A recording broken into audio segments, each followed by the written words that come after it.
All right. So today I wanted to kind of veer into another topic. I know we had a lot of time last week, so we're going to go through newsletters today.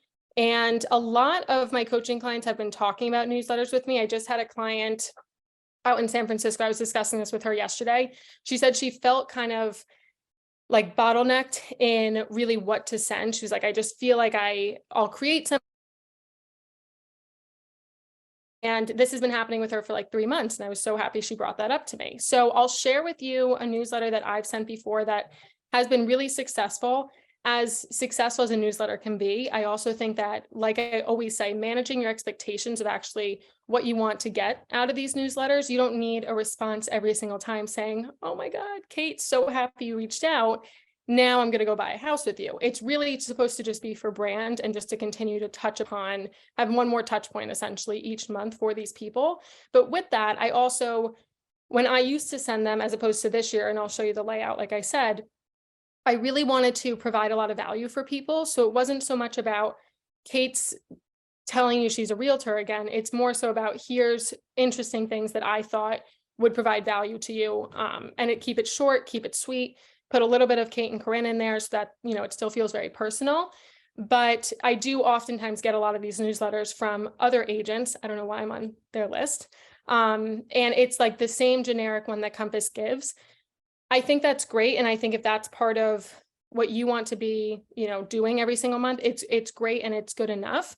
But I like to use that kind of as a framework to then go in and add other things that are a little bit more specific to the clients that you're sending this to, and a little bit more specific to your area, to your market as well.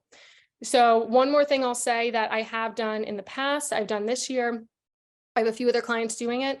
Think about the demographic of your clients. So if you have two different groups of people who have two very different interests, and I'm like down in Miami right now. So I think in Miami, I don't know if we have anybody from Florida on this call, you probably have like these two different sets of people. So you have like the young demographic who's maybe like the bachelors, I don't know, something like that. So someone else can tell me. And then you have the families. So I've been seeing both while I've been here. I don't think that both groups of those people would want the same newsletter. So also start to think about your market. Mine happens to be pretty much a one-stop shop. A lot of people move out of the city, they have families, they're looking to start a family, they came to the burbs. So a lot of them are probably going to want similar things, but would a young family who maybe just had their second kid want the same newsletter as my in-laws who are downsizers and have had 4 or 5 kids, now they're all in their 30s. So that's kind of what I want you guys to think about too. And if you don't want to separate that out, if that feels like too much work for you, then sometimes just being able to pinpoint a few different things for different people in there is really important. So does that all make sense? Any questions on newsletters first before I go into mine? No? Feel good? Does anybody have anything in their newsletters currently that they feel is really working? Is no one doing a newsletter? Maybe that's it's too. Okay, so let me go ahead and share mine. I want to grab my one from either January or February. Those both got really good responses. Let's go into emails. Do you just do it once a month, Kate? I do it once a month. Okay. Yep. Trying to think. I think this is the one. Yeah. Sorry, I have so many of my other coaching clients in here. I'm like, happy January from every single market in the world. I'm like, okay, great. Let me just go in here and make a copy of this. So this is my one from January. February is pretty similar. Same thing with March. Okay. So I do these right in Compass. That's probably the first thing. This is definitely something I like to do in Compass. I know some other people have other companies they like. I like to keep it right in here. You can embed listings really easily. I will say, play around with it a little bit, because now if anybody has played around in here or even done documents or something, they have updated this, at least in my market, in the last 3 or 4 months. So with that comes a lot more that you can edit, but also a little bit more of a learning curve with it. It can be a little tedious when you go in here. So how you add in the sections, let's go over this really quickly. These are all of your sections now. So either you have a black background or you have a white background. That's the different versions you're going to want to pick. So white or black, all over here. And then if you want to add like an image and a text, just an image, the buttons are right down here. So this is where everything is now. It used to be on the right side. If you want to add any of these, they're called elements, which is basically where all the Compass logos are. You can add a divider in there, embed a video, social, a button, text, image, anything like that. the emojis and all these other little things are down here. These are also an update from it. You can add these like dynamic listing components, they're basically called. This is how you can use the feed to also put things into your newsletter. You don't have to get that crazy. Just what I say to people, slowly start to play around with it. If you're ever nervous about messing something that you really like, just make a copy of it. So if you do file, make a copy, and then let that be kind of your play around one. So you don't go back and I get calls. I'm like, it's fine. Just make a copy and play in that version instead. Media, if you have anything that you've put in here, this is just going to be things you've uploaded. That's where you'll pull it there. Stock images, listing media. These are any listings that you have in there that you can go and play around with. Everybody good on that and how to kind of update it? Me going through it and showing you exactly, I'll show you a little bit in here, is probably not the most helpful thing, because then you're just going to say, okay, great, I watched Kate's mouse go there. You really have to like get the muscle memory in the Compass system. That's how I always say is the best. That's how I've learned it. It's just by doing it over and over. So from the top, I just put a logo, keep it simple. I always like to say happy January, happy whatever month it is. You can use another thing. Cheers to 2023. A new year is a new opportunity, full of possibility, hope, and potential. Wishing you a great start to 2023. So we decided to do, especially because it was like right after the holidays and a new year, people love Greta. That's my toy poodle. If you guys have never met her, people love my mom. So I always like to put that on there. Every time I put a picture of us or Matt and I, or anything that has a little bit more to do with my life, people really seem to like. And I think it's not because it's me and it's Matt. I mean, it could be because Greta's cute, but that's another story. But it's really because people like to deepen that rapport with you. So if you're trusting them to see content of you and your family behind closed doors of kind of like this whole real estate version of you, they really like that. And they're very receptive to that across all different price points, whether they're a luxury client, whatever it is that people always say. It's like, oh, we have to keep this persona.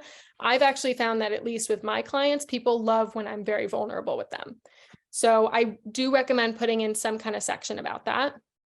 This is like my cousin with the dog. We said where we spent Christmas. So I feel like pretty much every month always has some kind of holiday. That's a great opportunity to say what you just did for Valentine's Day. What did you do for Christmas? What did you do for Easter, or anything like that? Here's what we just went on for spring break. I had one of my clients, I gave her that idea yesterday. So think about what's going on that month or what happened in the previous month, and maybe share something like that about you and your partner, you and your dog, you in general, a milestone that happened in your life. I had another client who put in that he ran a marathon. Like, put those things in there because people know that you sell real estate. I really like to go a little bit more about what's going on in Kate's life and then a little bit of real estate. So also in December, we had our holiday party. So I said on December 8th, we hosted over 60 of our clients for a holiday party at Archie Grant in White Plains. Such a blast. Cannot wait for more client events in 2023. Thanks again to our sponsors. So with this, I kind of did a few different things if you want to like go into the nitty gritty of it. So I made sure people were aware, and everybody who got this newsletter was invited to our event. So it showed them that we actually followed through and we did the event. Yes, people always say they're going to do things, but a lot of people don't follow through on it. I said where it was. I put a picture of our clients, not of us. I put a new restaurant in there. So since this is going to people in Westchester, this is like a restaurant that has opened up in the last 8 to 10 months. So I put that in there, gave them some recognition. And I thanked our sponsors. So my sponsors who were gracious enough to pay for more than the whole party. Yes, I received more in whatever it was, not donations, but sponsorships, then I even had to pay for it. I'm solidifying that relationship with them. This isn't something I had to do. I didn't have to once again give them exposure to our whole list of clients, but I did. And that was very well received. A lot of them said, thank you so much for saying that in your newsletter, because it went out to a lot more people than had even came to the party.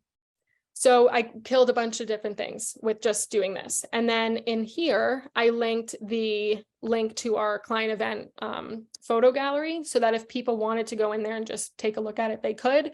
Also, the clients who did come, this is how they got their photos. So good on that. This was another thing I had done. Notice I haven't talked about real estate at all yet. This is like the big, I don't know, part that people are always like, we still haven't talked about it.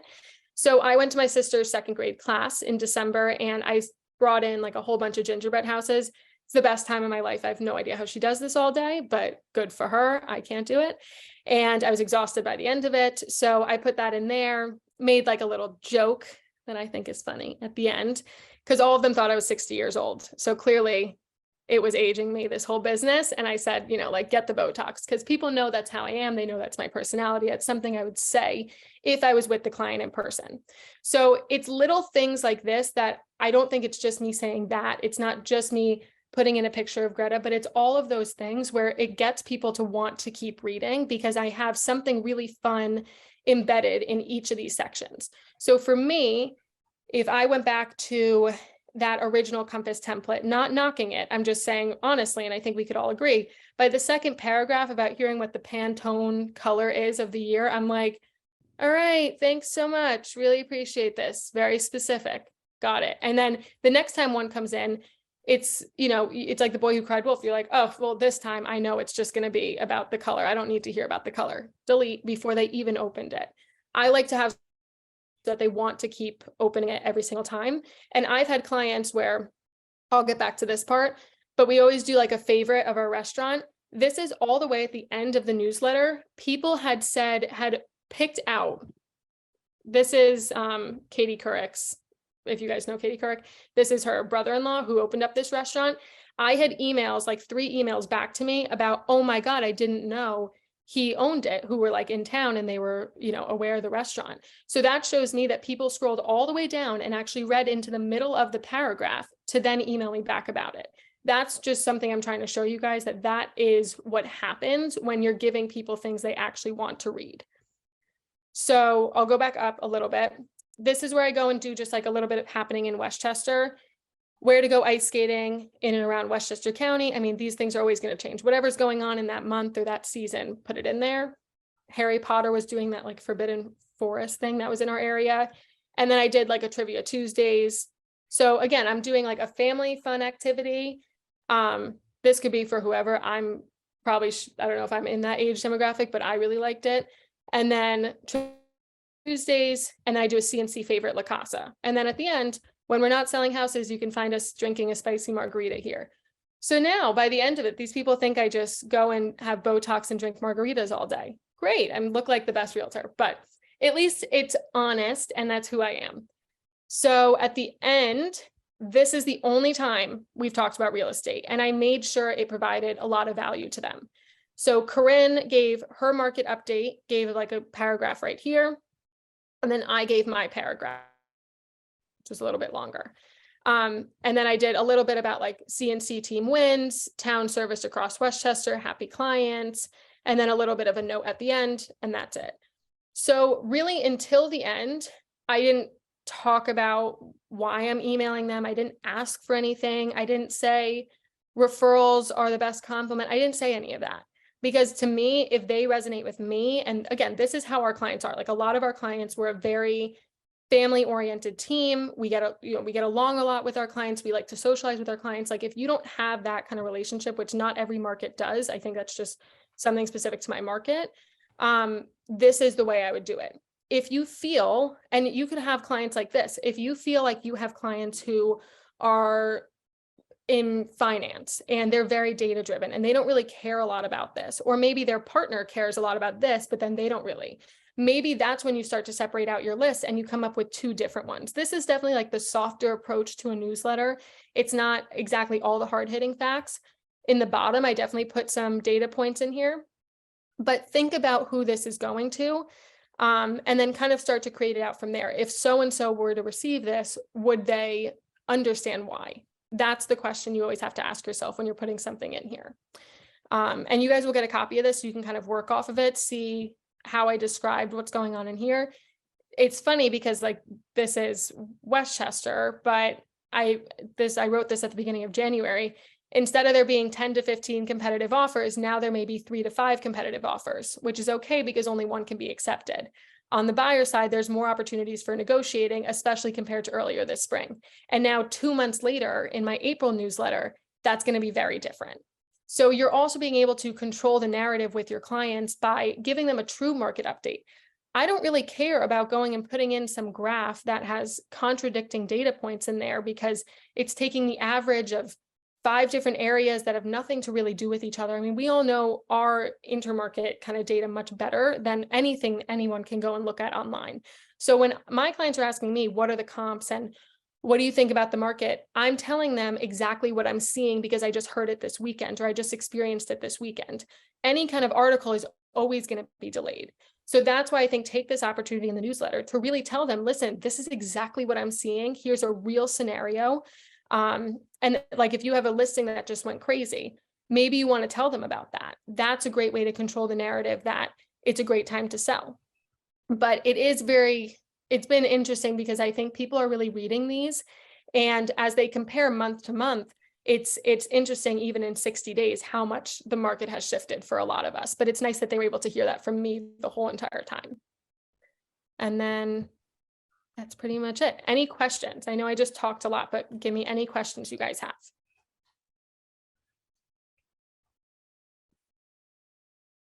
No questions?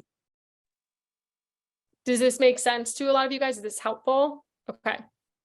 Hello. Yeah, Hey, I had a question. sure.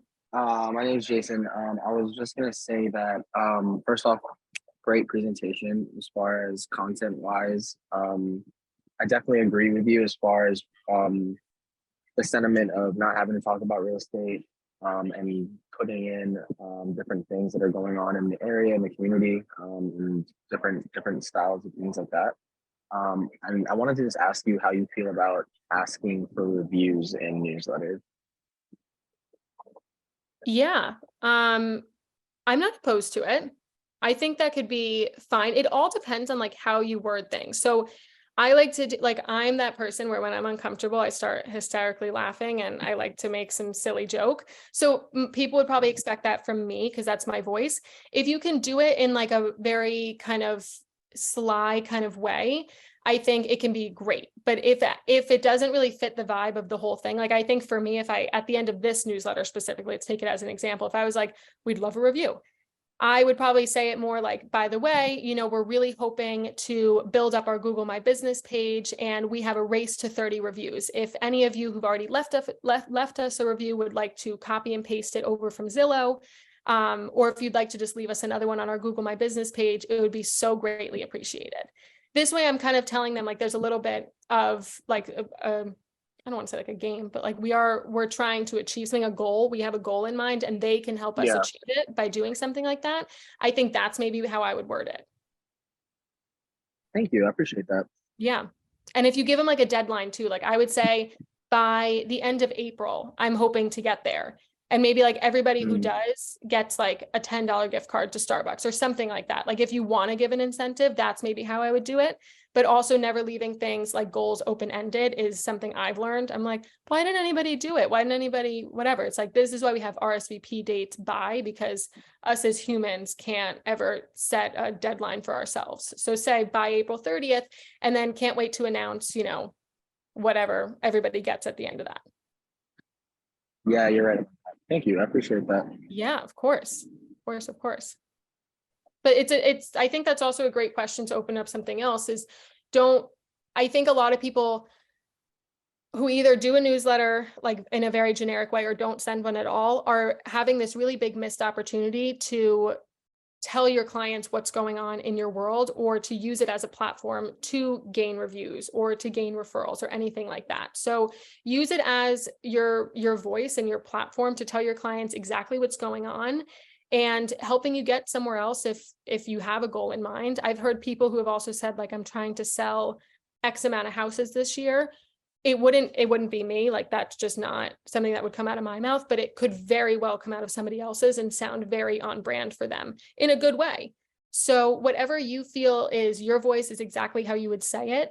I recommend putting that in there and test out a few things. If you feel like you want to put something in there, what's the worst that happens? If it's not well received, no problem. Who cares? Go check your insights at the end of it, see, kind of compare which ones have done better than the others. It's like Instagram. For me, I put a picture up of my dog. Amazing. Kate just made $15 million last year. Couldn't care less. And so I've realized about myself, people like me for me, and then I do real estate. that's my brand. So figure out what your brand is and then try to build something else around that. All right. So it's good. I actually kept you guys for like an extra 5 minutes. Thank God I can do this stuff quickly. Any more questions, any more comments, anything you guys are kind of struggling with back and forth with the newsletter, or you feel good to go off on your own? I'll give you a copy of this.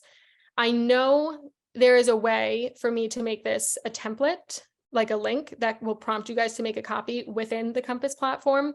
Let me figure out how to do that, and then I'll put it on there and then go from there. I think it's like, if you can, these don't take that long. If you feel like you're having a little bit of writer's block, first of all, that whole chat GPT thing that's happening, great, go and do that. Or something else that I've used this for years, is I would rather like voice record myself and do like a voice memo of what I want to say, and then have it playing in the, so I can kind of start to write from there. That's just like another trick I like to do. And I find that it comes out a little bit more organically than when I'm writing. I'm so focused on the punctuation of things, and it's just not really what matters. So try out both of those things. But if you can get one out for April, it doesn't have to go out tomorrow. It doesn't have to be on April 1st. But if you can get it out by like the first week in April, I think you're still fine. And don't forget, that was a quarter. So if you guys want to do like a quarter review of anything, this is a good one to do it on as well. All right. You guys feel good? I'm so sorry about being late again. This is my bad. All right. Well, thank you guys for coming. And if you have any questions, let us know. All right. Goodbye.